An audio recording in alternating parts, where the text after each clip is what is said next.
If you were to ask the average Joe in the street whether Catholics, according to our moral beliefs, are allowed to have fun, I think a lot of them would say, oh, absolutely not. Of course not. No, you see, the Pope and the bishops, they have spies that go out all over the place trying to find anything that Catholics are enjoying. And if they find it, oh, the Catholics are enjoying that, well, then we have to pass a law to declare that a sin because we can't have Catholics having fun. No, the church teaches basically you have to make yourselves miserable here and now so that you'll appreciate the joy of heaven. Actually, our theology is completely the opposite of that. We are meant to be a joyful people and not to be a people of gloom, doom, and despair. In fact, there was a time where there was a belief in that in the 17th century, a belief called Jansenism, that pretty much taught that if you're enjoying it, it must be sinful, so you got to make sure you're miserable all the time. And the church condemned that as a heresy. Who did believe that were the Puritans, the pilgrims that we talk about at Thanksgiving time. Well, they very much bought into that. If you're having fun, if you're enjoying it, if it's pleasurable, it's got to be a sin. And so they would do nothing that was enjoyable. They didn't celebrate Christmas, for example. They had no festivals because to enjoy anything meant you must have been doing something sinful. But that's not our Catholic faith. In fact, one of our great Catholic historians, Hilaire Belloc, once wrote, "Wherever the Catholic sun doth shine, there is music and laughter and good red wine." And that's what we're meant to be. The Lord meant for us to be joyful people. We hear that in the gospel reading today. He says, the thief comes only to steal and slaughter and destroy. I have come that they may have life and have it more abundantly. And that's a vibrant life, a life filled with joyful things. The Lord did not die on the cross and rise again to make us miserable. No, he wants us to enjoy the beautiful gifts of life. In fact, if we look back at the Garden of Eden, paradise, when God put Adam and Eve there, we often concentrate on the tree of the knowledge of good and evil, that they were told you cannot eat the fruit of that tree or even touch it or you will die, which was a nice way of saying, don't try to decide for yourself what's right and wrong. I am God and you are not. Listen to me and you'll be fine. Because just because your mind thinks it or your heart feels it doesn't make it right. You are not the source of all truth. I am. Listen to me and everything will be fine. And we forget all the other trees that he created in the garden, and he told them, you're free to eat the fruit of all of these trees. So he wanted them enjoying paradise, and he wants us enjoying the beautiful gifts he gives us here in life. So we should not feel guilty just because we enjoyed something. Of course, we know there were some times that obviously we should feel guilty. So we have to wonder, well, what's the difference between the two? How do we know? Well, first of all, I think we have to remember that Jesus came to give us joyful things, and we're meant to marvel at all the beautiful things that we see in life. Any of you who are parents have seen that already. If you can remember the joy you felt the time you felt you first held your newborn child in your arms for the very first time, and you looked down at that baby and you were filled with such joy, even though that child couldn't thank you, couldn't recognize you. Nevertheless, that child pulled the love right out of your heart, and you experienced such a profound joy at this beautiful child that God had now entrusted to you. Would anybody feel they should feel guilty about feeling joyful when they held their child in their arms for the first time? Well, of course not. Or other things that we appreciate. We see a beautiful spring day. Today maybe isn't right now one of the best of them, but you walk outside on a day where it's nice and warm and sunny and flowers are growing. You can smell the fragrance of all the perfumes of the blossoms in the air, and you hear the birds singing, and it makes you feel good. Does anyone feel they have to feel guilty about rejoicing in a beautiful spring day? Of course not. Or in seeing a beautiful sunset or anything like that. They are God's gift to us that he's meant for us to enjoy. And they are hints to us. He says, and if you enjoy that now, just think of what I have prepared for you in heaven, where all of the most beautiful things here on earth pale in comparison to the beauty of heaven.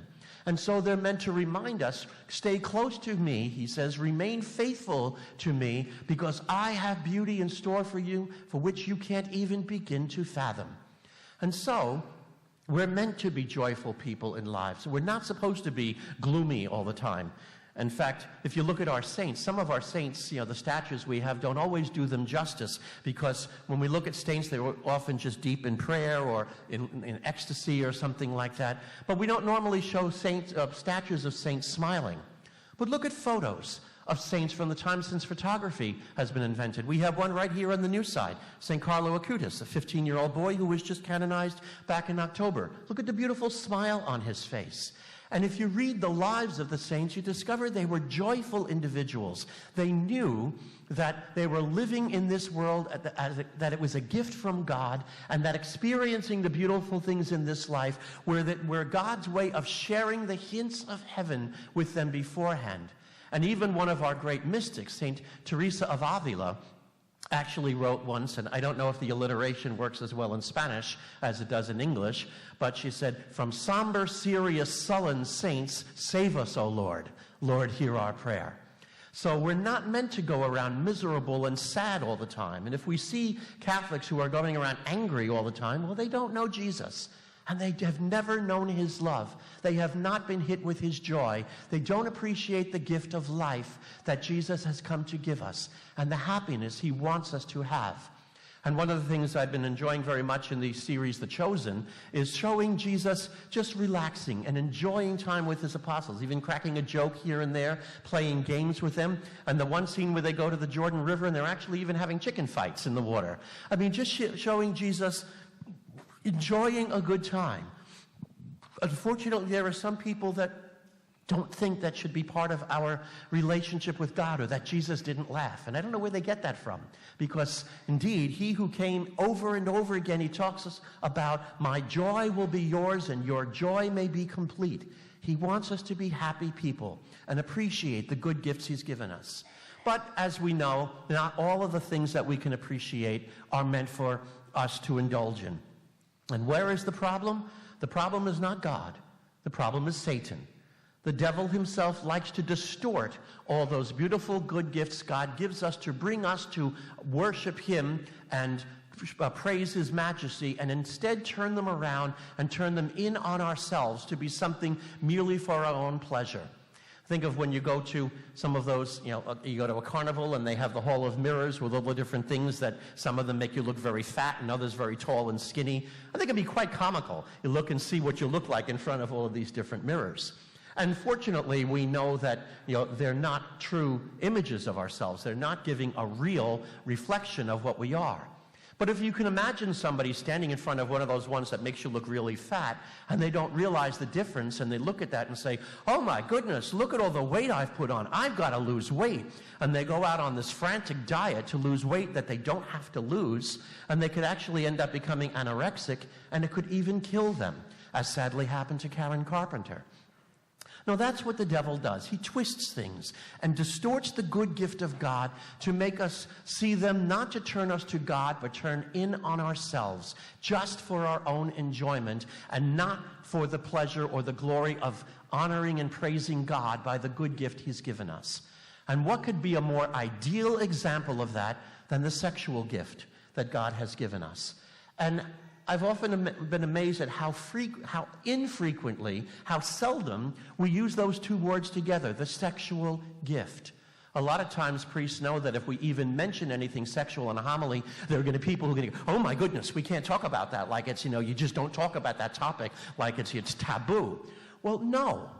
The sexual gift is a beautiful gift from God that he has given to a husband and wife for their enjoyment and to bring them closer to him. Pope John Paul II, in his beautiful work, The Theology of the Body, and I've been reading a summary of that, Christopher West's book, The Theology of the Body for Beginners, which I encourage everyone to read. It's really quite eye-opening.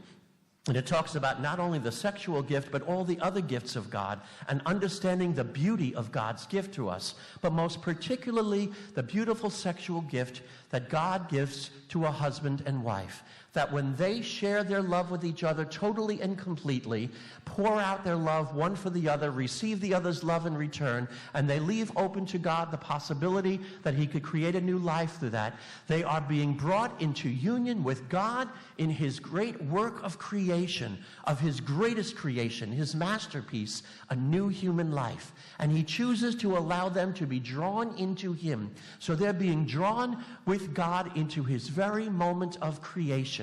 And they're receiving tremendous graces and leading their souls to heaven. And of course, the result of that, the intimacy that they share, is pleasurable. And there's absolutely nothing wrong with a husband and wife sharing pleasure in each other when they are properly expressing their love for each other. But Satan loves especially to distort that one because he knows how powerful a drive it is in all of our hearts. And so he tries to manipulate it and get people to take that beautiful gift out of the bond with God, out of something calling us to union with him, and instead see the pleasure of it as an end in itself. In which case, he calls us to look to what we get out of it, our pleasure, rather than the gift of ourselves to another, so that the sexual enjoyment is not the fruit of our love, but he tries to make it become the end in itself. And we see the danger of that over and over again. When the sexual act is taken out of the covenant of marriage and is shared by people who are not in the covenant of marriage, who are not promising permanent love to each other because of that. Or when people are only doing it for their pleasure and turning the other person now into an object to be used for their gratification, and pornography and all the other things that flow from that. And we can see how dangerous they are, how that can even destroy marriages. That's what Satan does. But not just with the sexual gift, with so many other things as well. He tries to use us, he tries to distort them, to get us to see them differently from how God has created them to be.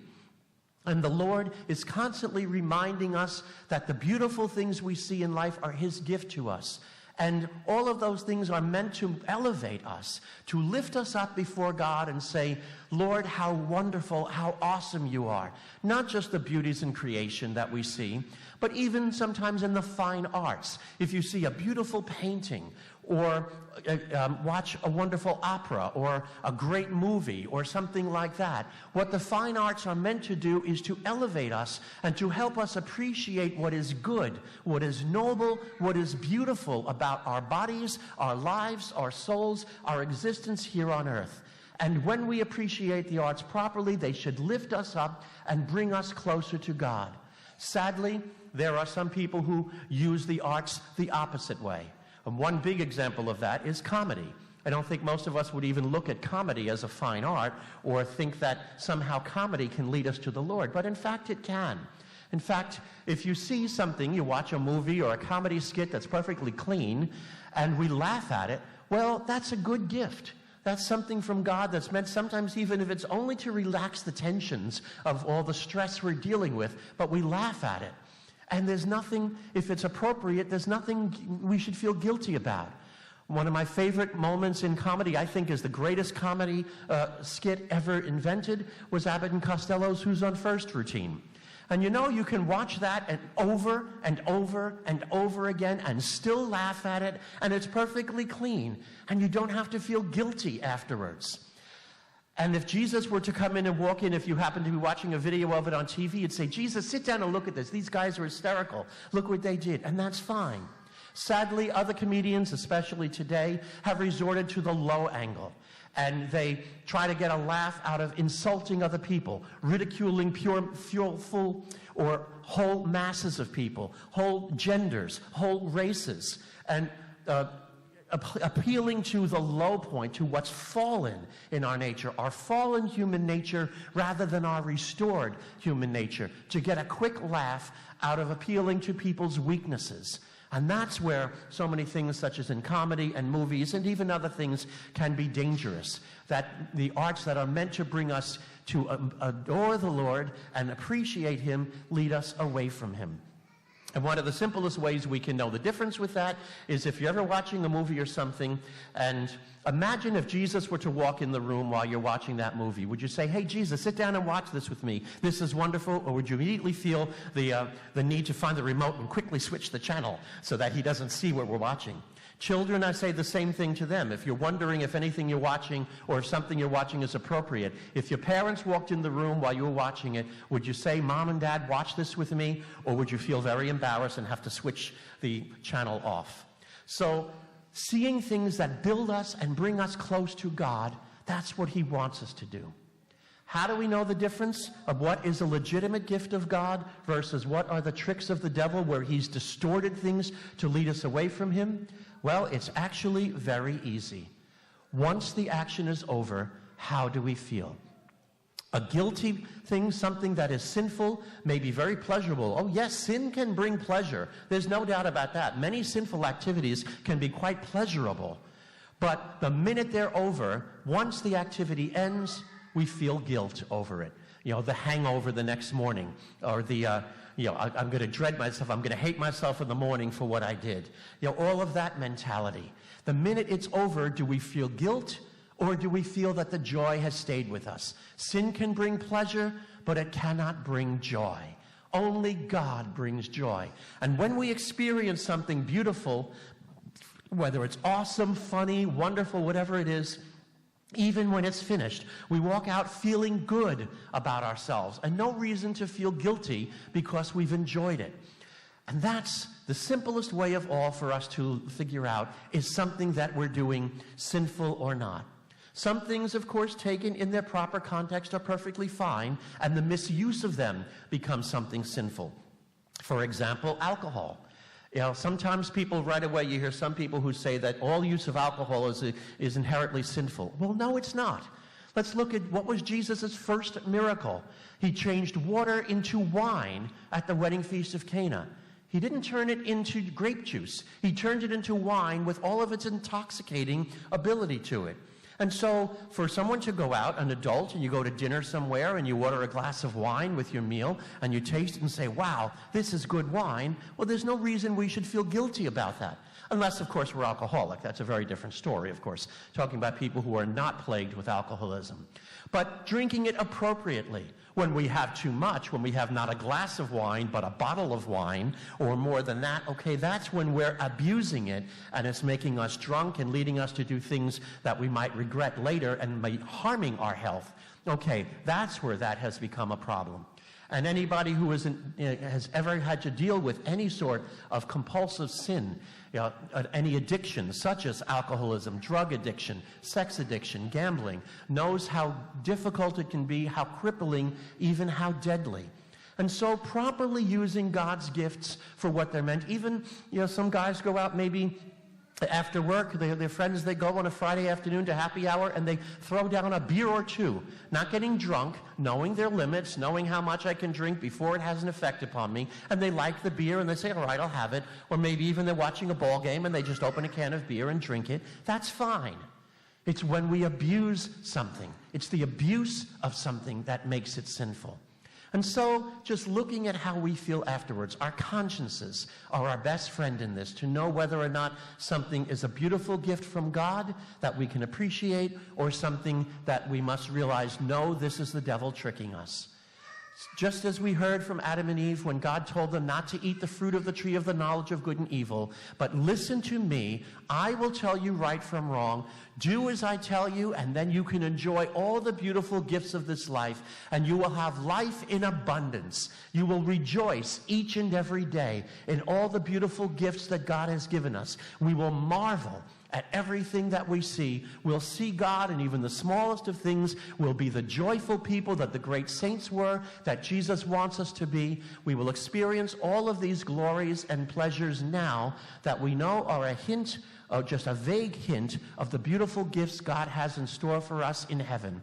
And we'll thank him each and every day for the beautiful gift of the life he has given us, that we know we are permitted to have in him, that we may appreciate, that we might live and have his life and have it abundantly.